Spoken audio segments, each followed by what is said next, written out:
தமிழக மக்களுக்கு வணக்கம். தமிழகத்தின் இன்றைய தலையாய பிரச்சனை என்ன? தமிழக மக்களின் தலையாய பிரச்சனை என்ன? இன்றைக்கு என்ன ஃப்ளாஷ் நியூஸாக ஓடிக்கொண்டிருக்கிறது? என்ன விவாதித்துக் கொண்டிருக்கிறார்கள் அப்படின்னு பார்த்தீங்கன்னா, கருணாநிதியின் சிலை, கருணாநிதிக்கு வைக்கப்பட்ட அந்த லொல்லு சபா மனோகர் சிலை இருக்கு இல்லையா? அது சேலத்தில் ஒரு சிலை வைக்கப்பட்டிருக்கிறது. அந்த சிலை மீது யாரோ ஒருவர் கருப்பு மையை வீசிவிட்டார். இதுதான் இன்றைக்கு ஃப்ளாஷ் நியூஸ். கருணாநிதி சிலை மீது கருப்பு மை வீசி அவமானப்படுத்தி விட்டார்கள் அப்படின்னு சொல்லிட்டு உள்ளபடியே நாம் அதை கண்டிக்கிறோம். கருணாநிதியின் சிலை மீது கருப்பு மை வீசியதை நாம் கண்டிக்கிறோம். எப்படி கண்டிக்கிறோம்? கருப்பு மையை ஒரு சாக்கடையின் மீது வீசி வீணடித்ததற்காக நாம் அதை கண்டிக்கிறோம். மக்களை பொறுத்த வரைக்கும் அவர்கள் என்ன பேசிக் கொள்கிறார்கள் தெரியுமா? ஒரு திருட்டு பயலுக்கு நீ ஊரெல்லாம் கொண்டு போய் சிலை வைப்ப, அதை உன்னுடைய முழு நேர வேலையாக நீ பார்த்துக்கிட்டு இருப்ப. இதை பாதுகாப்பதற்கும் ஒரு காவல்துறையிலிருந்து ஒரு தனிப்படையை அமைத்து, சிறப்பு படையை அமைத்து நீ வைத்திருப்பாய். அதன் மீது யாராவது கோபப்பட்டு எதையாவது வீசிவிட்டால் உடனே அதை வைத்து கும்மி அடித்துக் கொண்டிருப்பாய். இதற்குத்தான் இந்த ஆட்சியும் நிர்வாகமும் நடந்து கொண்டிருக்கிறதா என்பதுதான் கேள்வி. மக்களுடைய ஆதங்கமும் அதுதான். உன்னையார் ஊரையெல்லாம் கொண்டு போய் சிலையை வைக்க சொன்னது? ஏதோ ஒரு சிலை இங்கே வைக்கிறியா அங்கே வைக்கிறியான்னு பரவாயில்ல. இன்னைக்கு பாருங்க, இதை பேசிக்கொண்டிருக்கின்ற இதே தருணம் ஸ்டாலின் மயிலாடுதுறையில் கருணாநிதி சிலையை திறந்து வைக்கிறார். இப்படி ஊர் ஊராக சென்று கருணாநிதிக்கு சிலை திறப்பதுதான் முழு நேர வேலையாக ஸ்டாலின் செய்து கொண்டிருக்கிறார். இதில் யாராவது ஆத்திரப்பட்டு கோபப்பட்டு ஒரு திருட்டு பயலுக்கு இப்படி சிலையை வைத்திருக்கிறாயே, அதுவும் என் பணத்தில் வச்சிருக்கியே, உன் பணத்தில் வச்சா நான் கேட்க முடியாது, ஆனால் என் பணத்தில் வைத்திருக்கிறாயே என்று பொதுமக்கள் கொதித்தெழுந்தால் உடனே அவர்களை பிடித்து வருவதற்கு ஒரு தனிப்படை. இப்போ இங்கே பார்த்தீங்கன்னாக்கா இந்த கருணாநிதியுடைய சிலை மீது வீசப்பட்ட அந்த கருப்பு மையை அழிப்பதற்கு ஒரு 50 பேர், இதற்கு பாதுகாப்பதற்கு ஒரு 100 போலீஸ். வேறு எதுவும் வேலை இல்லை பாருங்கள். சட்டம் ஒழுங்கை பார்ப்பதற்கு இங்கே அப்படியே சட்டம் ஒழுங்கு சூப்பராக நடந்துக்கிட்டு இருக்கு. திருபுவனத்திலிருந்து, ஓசூர்லேருந்து, கிருஷ்ணகிரியிலேருந்து சென்னை வரைக்கும் இங்கே சந்தி சிரித்து கொண்டிருக்கிறது சட்டம் ஒழுங்கு. அதையெல்லாம் பார்ப்பதற்கு காவல்துறைக்கு நேரம் இல்லை.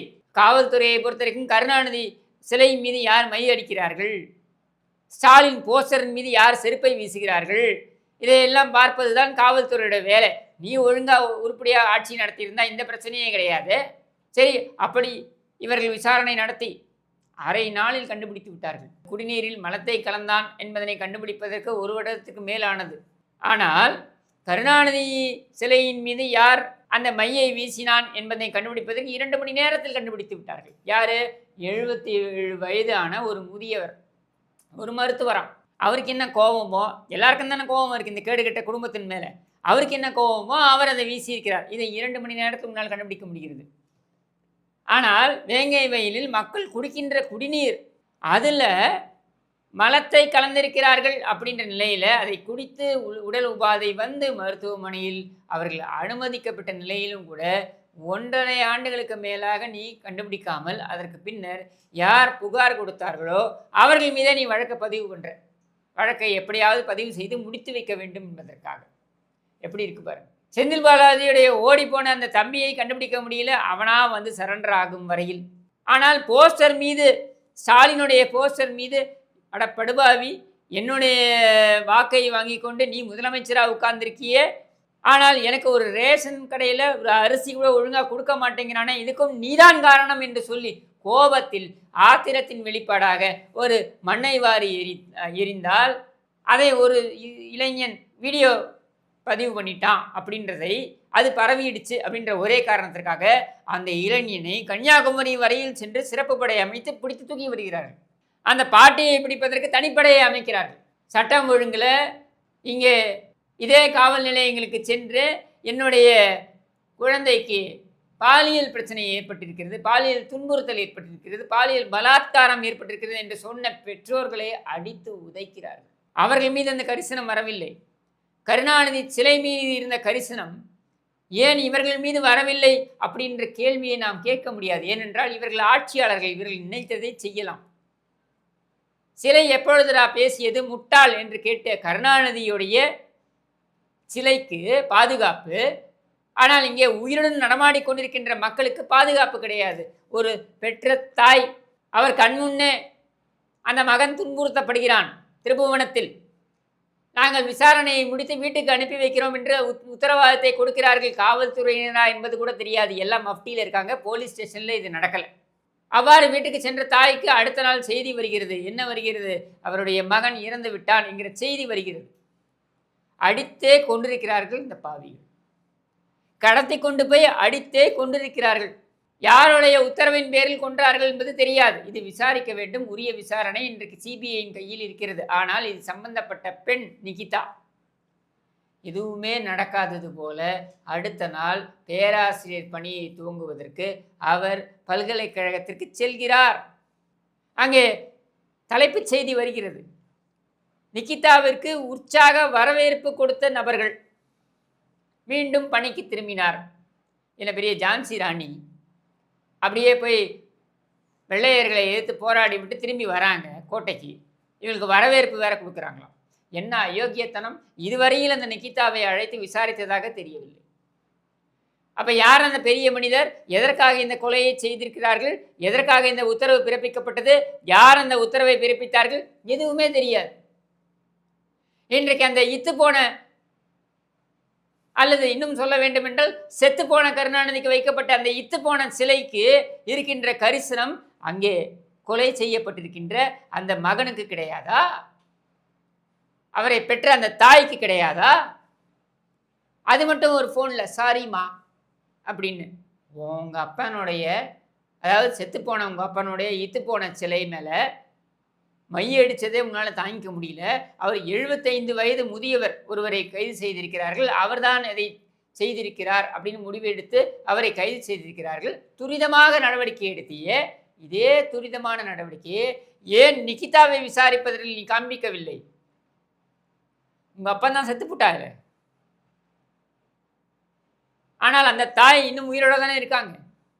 அவர்களுக்கு நீதி கிடைக்க வேண்டும் என்ற அந்த ஒரு சின்ன ஒரு கரிசனம் கூட உனக்கு வரவில்லையா? ஏன்னா இது ஒரு மன்னர் பரம்பரை இங்கே ஆண்டு கொண்டிருக்கிறது. இந்த மன்னர் பரம்பரை இங்கே ஆண்டு கொண்டிருக்கின்ற காரணத்தினால இவர்களுடைய சிலைகள் எங்கு பார்த்தாலும் கருணாநிதி சிலை. அதான் சொன்னேன், இதை பேசி கொண்டிருக்கின்ற அதே தருணம் மயிலாடுதுறையில் ஒரு சிலை. சரி, ஒவ்வொரு சிலையும் இப்படி தாக்குறாங்கன்னு வச்சுப்போம். ஒவ்வொரு சிலைக்கும் ஒரு 150 போலீஸை போடுவியா? கருணாநிதி சிலையை பாதுகாப்பதற்கு தான் இங்கே காவல்துறை இருக்கிறதா? ஊர்பட்ட அயோக்கியத்தனத்தை அப்பன் பிள்ளை பேரன் எத்தனை பேரும் பண்ணுவீங்க?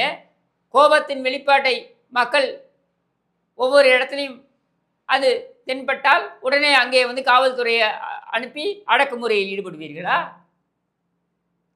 எத்தனை சிலைகளை பாதுகாப்பீர்கள்? சிலையை தாக்குவது, சிலை மீது இந்த மை பூசுவது, தாரை கொண்டு போய் அந்த ரயில்வே இதில் போர்டில் போய் பூசுவது, இதையெல்லாம் நான் எந்த நிலையிலும் ஆதரித்தது கிடையாது. இதையெல்லாம் நீங்கள் செய்திருக்கிறீர்கள். ஆனால் கேள்வி ஒன்றே ஒன்றுதான், இதை ஏன் அந்த மக்கள் செய்கிறார்கள் என்று புரிகிறதா? ஒரு படித்த மருத்துவர், ஒரு 77 வயது ஆனவர் அதை செய்கிறார் என்றால் அவர் செய்தாரா நமக்கு தெரியாது. ஆனால் செய்ததாக இவர்கள் சொல்கிறார்கள். அவர் செய்திருந்தால் அவர் என்ன மனநிலையை செய்திருப்பார் என்று உங்களால் யோசிக்க முடிகிறதா?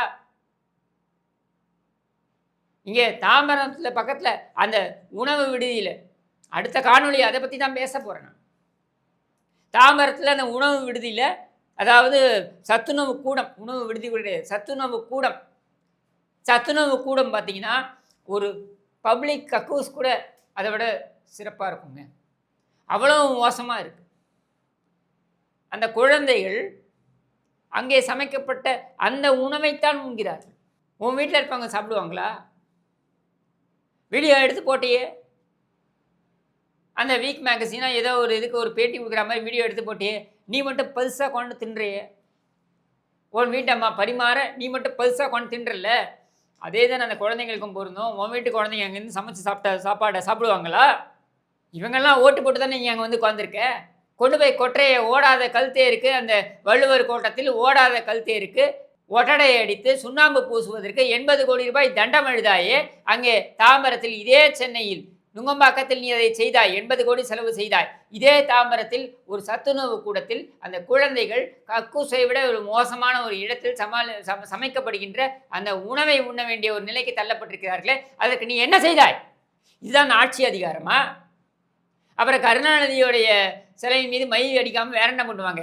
இந்த ட்ரீட்மெண்ட் கருணாநிதி கொடுத்துருக்காங்க. அடுத்தது உனக்கும் உன் உதவாக்கரை மகனுக்கும் கொடுக்க போகிறார்கள். நீ தேர்தல் பயணம் என்று வா, உனக்கு இருக்கு சங்கதி என்று கூறி விடைபெறுகிறேன். நன்றி, வணக்கம்.